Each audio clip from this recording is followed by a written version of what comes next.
Assalamualaikum warahmatullahi wabarakatuh. Selamat pagi Anda semuanya. Pada hari ini kita kembali belajar fisika mengenai bab medan magnetik. Sebelum kita mulai pelajaran pada hari ini, ada baiknya kita berdoa terlebih dahulu. Menurut agama dan kepercayaan masing-masing, berdoa mulai.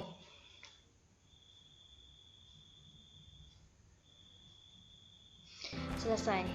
Baiklah Anda semuanya, apakah Anda sudah siap untuk belajar pada hari ini? Jika sudah siap, tolong sediakan catatan Anda berupa kertas double folio untuk mencatat materi pada video ini dan mengerjakan latihan pada akhir video nanti.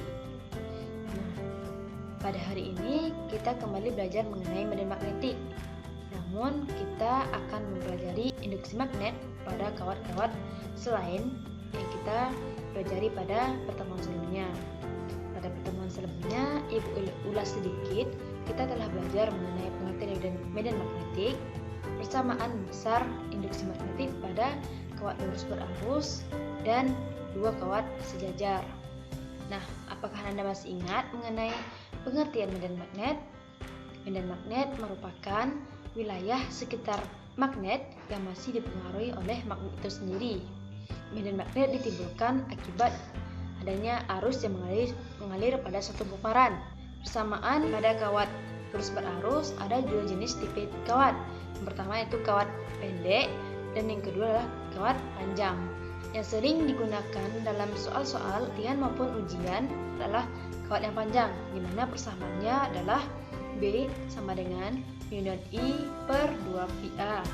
Nah, pada soal dua kawat sejajar seringkali ditanyakan induksi magnet pada suatu titik.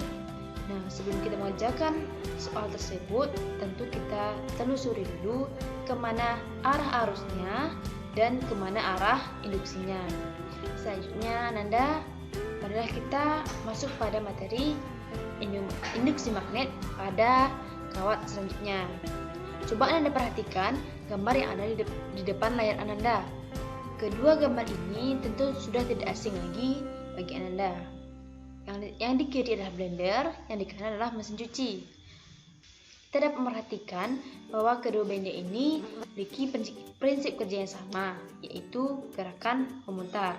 Nah, gerakan memutar itu dihasilkan dari rangkaian yang ada pada mesin kedua benda ini. Pada kedua benda ini terdapat rangkaian di mana ada kumparan yang disebut dengan kawat solenoida. Nah, itulah yang akan kita pelajari pada hari ini. Untuk masuk pada materi tersebut, kita ada 3 tujuan pembelajaran.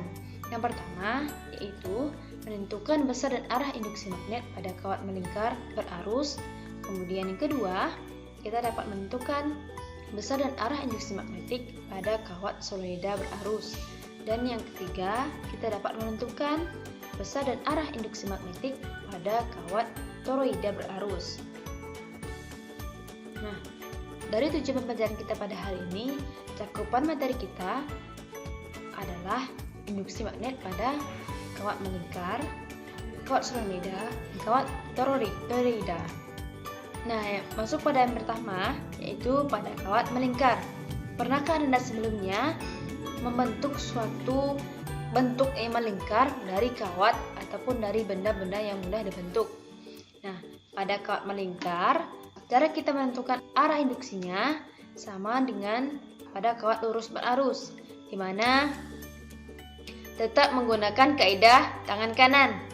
Pada kaidah tangan kanan ini, ibu jari kita menunjukkan arah arus dan 4 jari lainnya ini menunjukkan arah induksi magnetik. Nah, pada gambar di samping ini terlihat bahwa ibu jari mengarah pada searah dengan kawat melingkar ini. Sedangkan arah induksi magnetiknya dapat kita sederhanakan pada gambar di samping ini, di mana sebenarnya pada garis-garis medan magnet yang di tengah ini juga seperti memiliki lintasan yang melingkar. Namun karena gambarnya kecil, maka terbentuklah medan magnet pada tengah-tengah kawat seperti suatu garis yang lurus.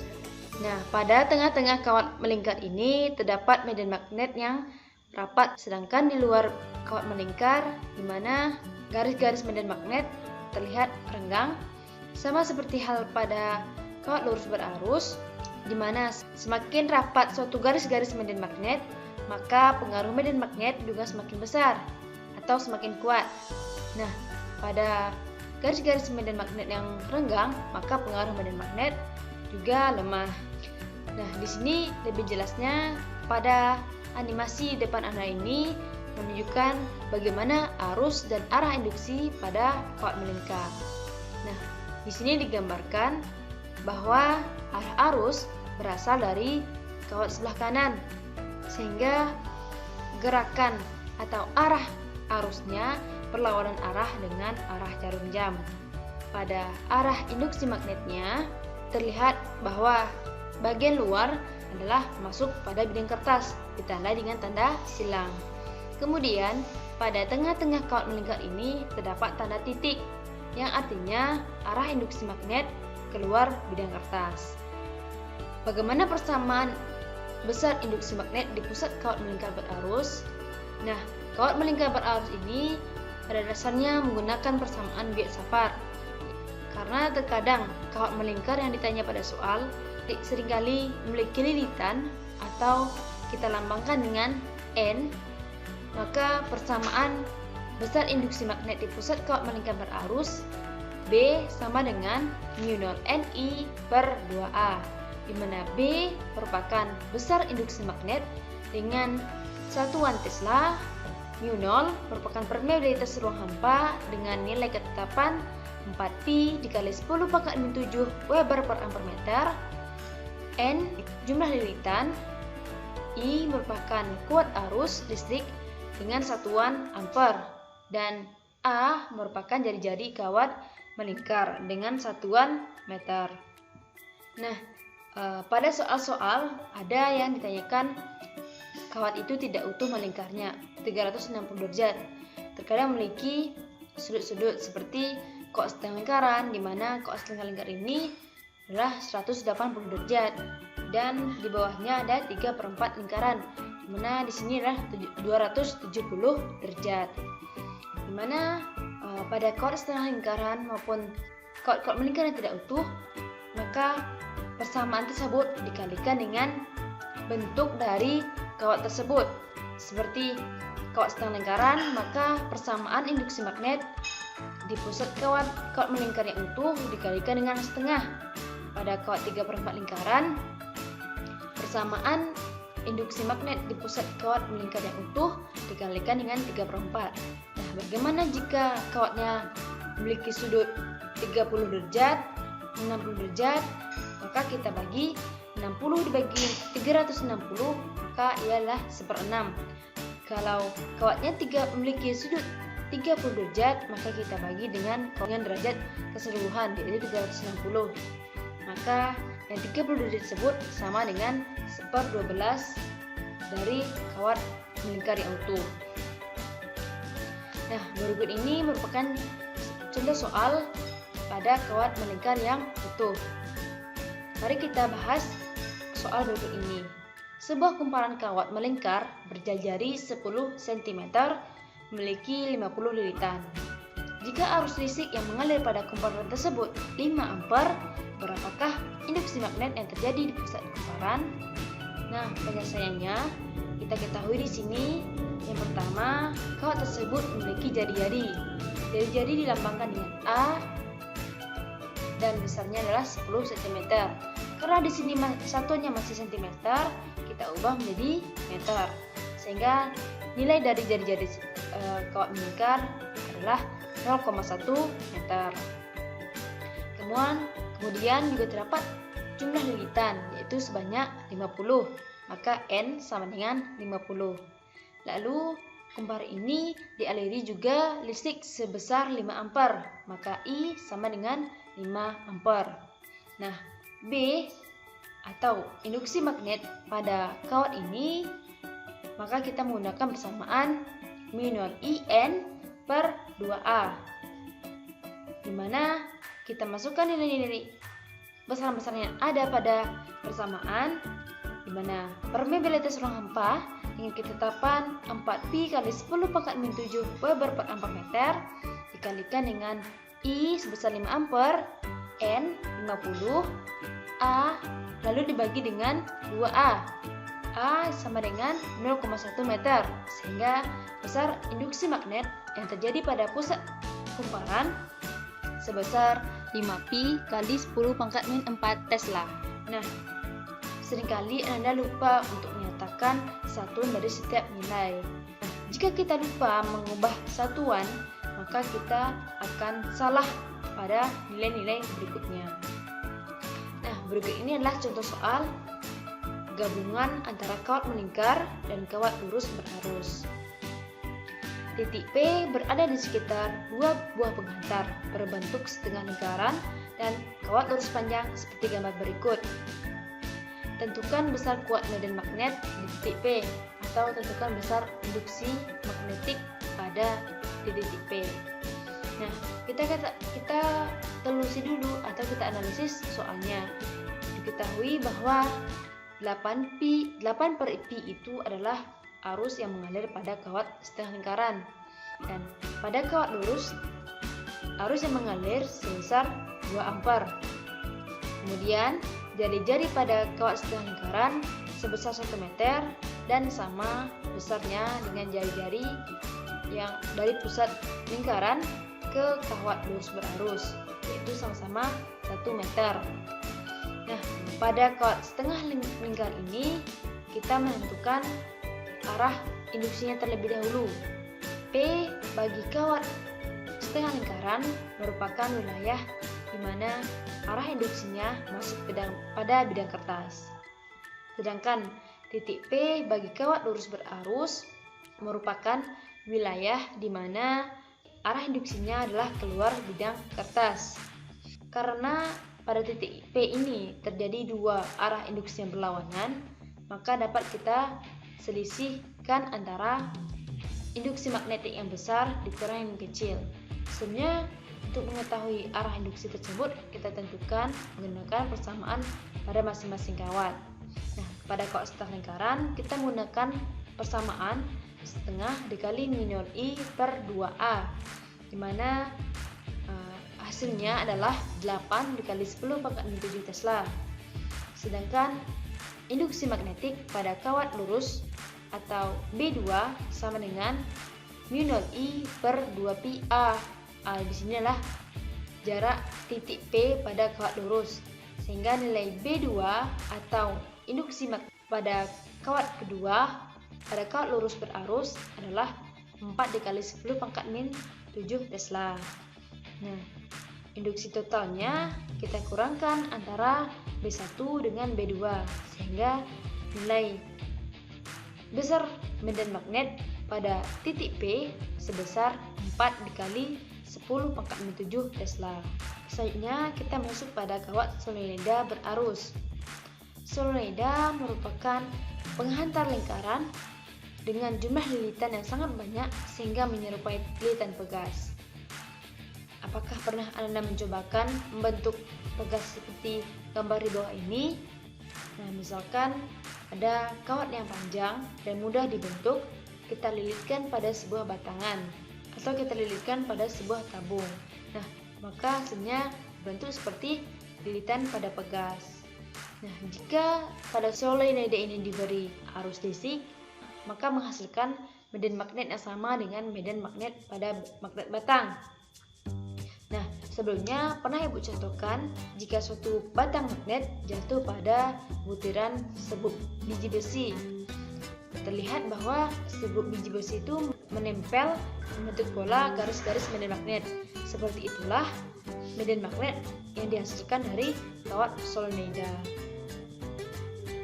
Selanjutnya, kita dapat menentukan arah arus magnet pada kawat solenoida juga menggunakan kaidah tangan kanan. Namun, berbeda kali ini dengan kawat sebelumnya. Pada kawat solenoida, kaidah tangan kanan berbunyi ibu jari menunjukkan arah utara induksi magnet, sedangkan 4 jari lainnya atau 4 jari yang didapatkan ini menunjukkan arah arus. Nah, pada gambar di bawah ini atau gambar yang ada di depan Ananda ini, arah arusnya dari potensial tinggi ke potensial rendah, dengan sebelah kiri arah arusnya adalah ke atas dan arah utara sebelah kiri dan selatan sebelah kanan.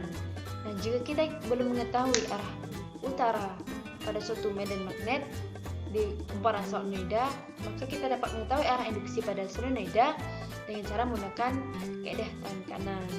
Nah, pada gambar ini terlihat bahwa kawat di ujung atau paling ujung ini terdapat di depan gambar, sehingga jari kita juga berada di atas kertas atau tertelungkup seakan mengikuti arah arus. Makanya arah induksi atau utara berada di kiri Ananda. Nah, jika arah arusnya dibalik, kutub positif sebelah kanan dan kutub negatif sebelah kiri, tentu arah arusnya terbalik. Bagian kiri tentu dia ke bawah. Nah, kalau arah arusnya ke bawah, maka kita juga memperhatikan kawat terakhir pada gambar tersebut. Dengan kawat terakhir sama seperti gambar tadi, yaitu di depan gambar batang magnet, maka telapak tangan kita adalah menghadap kita dengan artian menelentang, sehingga kita dapat mengikuti arah arus dengan 4 jari ini menunjukkan arah arus, tentu dia ke bawah, sedangkan arah ibu jari kita menunjukkan arah induksinya, yaitu ke arah kanan Ananda.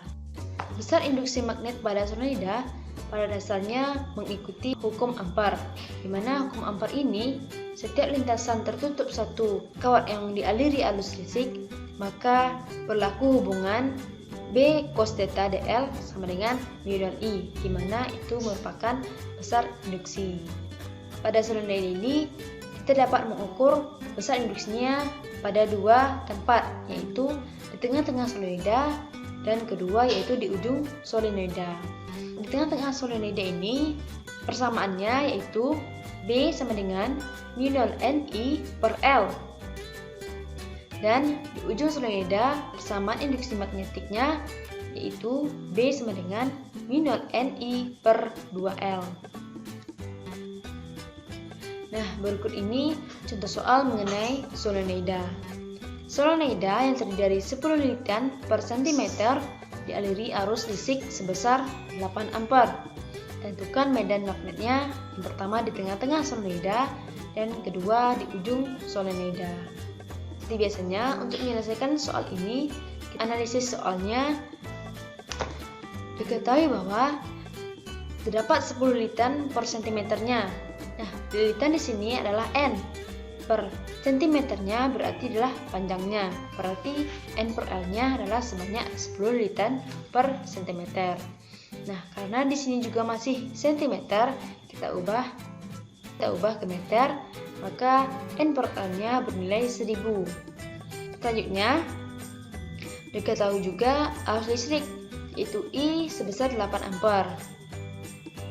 Nah, kita jawab yang pertama, yaitu medan magnet B di tengah-tengah solenoida.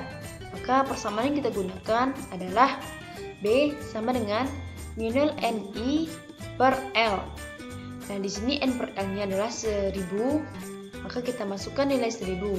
Juga dimasukkan mu nol I, di mana mu nol I sama dengan 4pi dikali 10 pangkat min 7 Weber per ampere, dikalikan 8 ampere dikalikan dengan 1000. Nah, hasilnya adalah 3 kali 2 kali 10 pangkat min 3 Tesla. Selanjutnya,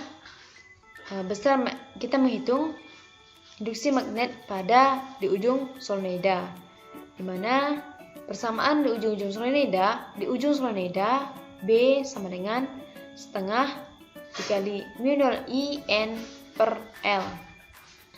Di sini terlihat bahwa di ujung solenoida merupakan setengah dari induksi magnet di tengah-tengah solenoida, yaitu setengah mu nol I N per L, sehingga kita dapat menghitung setengah dari induksi magnetik di tengah-tengah solenoida, yaitu sebesar 1,6 pi kali 10 pangkat min 3 Tesla. Nah, masuk pada kawat kita yang ketiga, yaitu mengenai induksi magnet pada toroida. Sebelumnya, apakah Anda tahu toroida? Kawat toroida merupakan kumparan seperti kawat solenoida, namun dibentuk seperti lingkaran. Nah, kita dapat menentukan besar induksi magnet pada sumbu toroida dengan persamaan B sama dengan minor Ni per 2πa. Nah, di sini ada contoh soal mengenai toroida. Mari kita selesaikan soal berikut ini. Sebuah toroida berjari-jari 20 cm dialiri arus sebesar 0,8 ampere. Jika toroida mempunyai 50 lilitan, tentukan induksi magnetik pada toroida. Diketahui jari-jari atau kita lambangkan dengan A adalah 20 cm. Nah, di sini lagi-lagi jari-jari yang pada soal masih berbentuk satuan cm. Dan jangan lupa kita ubah ke bentuk meter dengan cara dikalikan 10⁻². Sehingga jari-jari 20 cm tersebut sama dengan 2 dikali 10⁻⁴ meter. Arus listriknya yang diketahui pada soal sebesar 0,8 ampere dan banyak lilitan atau N sebanyak 50. Nah, persamaan yang digunakan untuk menjawab soal ini adalah B sama dengan minor I N per 2πa. Dengan memasukkan nilai mu 0, I, N, dan A pada masing-masing yang telah diketahui, maka hasil induksi magnetik pada toroida ini sama dengan 4 dikali 10⁻⁵ Tesla. Nah, itulah 3 kawat yang kita pelajari pada hari ini. Selanjutnya, silakan Anda kerjakan latihan sebanyak 3 buah soal yang masing-masingnya ada kawat melingkar, kawat solenoida, dan kawat toroida. Silakan Anda kerjakan latihan ini pada kertas double folio yang disambung dari catatan pada video ini. Silakan Anda kerjakan latihan ini secara pribadi. Usahakan latihan mandiri karena dengan Anda bisa menjawab soal ini artinya Anda bisa telah memahami materi yang telah disajikan tadi. Mungkin hanya sampai di sini dulu perjumpaan kita pada hari ini. Untuk pertemuan berikutnya kita akan membahas gaya Lorentz atau gaya magnetik berikut dengan aplikasi yang menerapkan gaya magnetik tersebut. Marilah kita ucapkan alhamdulillah dan terima kasih atas perhatian Anda. Assalamualaikum warahmatullahi wabarakatuh.